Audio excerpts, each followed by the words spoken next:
discuss about the case study, the topic related to efficiency and effectiveness. So your first case study is this. Now I am reading the case study, then after that I will tell how to discuss the case study. Your case study is Volvo Limited target is to produce 10,000 shirts per month at a cost of rupees 100 per shirt. The production manager achieved the target at the cost of 90 per shirt. Do you think the production manager is effective or efficient? Volvo limited का जो target है उसे 10,000 shirts एक month के अंदर में produce करनी है और जो पर शर्ट का कॉस्ट होगा वो 100 रुपीज़ होना चाहिए. जो प्रोडक्शन मैनेजर है उसने टारगेट को टाइम से अचीव कर लिया, पर जो उसकी कॉस्ट थी वो 90 रुपीज़ पर शर्ट रही. अब हमें इसका आंसर किस तरीके से देना है? क्या आप बता सकते हो जो प्रोडक्शन मैनेजर है वो इफेक्टिव है या एफिशिएंट है? अब प्रोडक्शन मैनेजर आपका इफेक्टिव भी है और एफिशिएंट भी है. कैसे इफेक्टिव और एफिशिएंट है?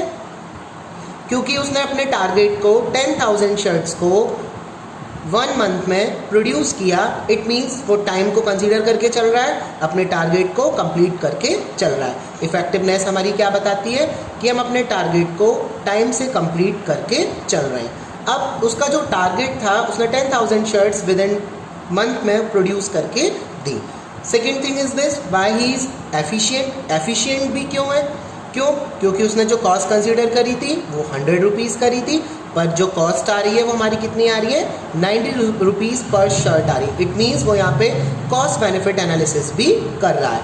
दोनों चीज़ों को वो लेकर चल रहा है. That's why the production manager is effective and efficient both, because he achieve the target on time and he do cost benefit analysis. That is clear. Second case study is this. Hero Limited target is to produce 20,000 shirts per month at cost of rupees 150 per shirt. The production manager could achieve target at cost of rupees 170 per shirt. Do you think the production manager is efficient? Now जो hero limited है उसने एक target लिया है कि उसको 20,000 shirts per month बनानी है. 150 रुपये एक शर्ट का उसका कॉस्ट रहना चाहिए. प्रोडक्शन मैनेजर ने टारगेट टाइम से अचीव कर लिया, पर जो कॉस्ट रही वो हमारी 170 रुपीज़ पर शर्ट रही. तो क्या इसके अकॉर्डिंग जो हमारा मैनेजर है वो एफिशिएंट है? केस स्टडी के अकॉर्डिंग अगर हम एफिशिएंट की बात करेंगे तो हमारा प्रोडक्शन मैनेजर एफिशिएंट नहीं है.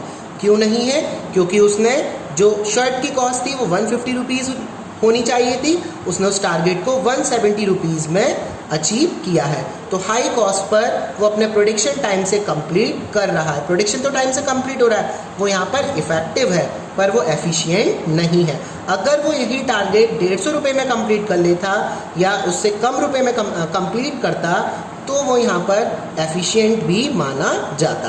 तो यहाँ पर वो क्या है? केवल वो इफेक्टिव है, एफिशिएंट नहीं है. Now we have to be discuss the third case study. The Hero Limited is target to produce 20,000 shirts per month at cost 150 per shirt. The production manager could achieve the target at cost of 160 per shirt. Do you think the production manager is effective? Give reason in support of your answer. Now, जो hero limited है उसने अपना target लिया कि उसको 20,000 shirts एक month के अंदर बनानी है और 150 रुपये पर शर्ट का कॉस्ट, उसको एक शर्ट का कॉस्ट कितना रखना है? 150 रुपये रखना है. जो प्रोडक्शन मैनेजर है उसने टारगेट अचीव किया, पर कॉस्ट कितनी पड़ी? 160 रुपये पर शर्ट पड़ी. तो हम बता सकते हैं क्या वो इफेक्टिव है? Yes, he is effective because he is complete their target on time. Cost उसकी भले ही ज़्यादा आ रही है, पर वो टाइम से अपने एंड रिजल्ट की तरफ आ रहा है. वो अपना टारगेट पूरा कर रहा है, पर वो कॉस्ट बेनिफिट एनालिसिस नहीं कर रहा है. इस वजह से वो एफिशिएंट नहीं है, पर वो इफेक्टिव पूरे तरीके से है.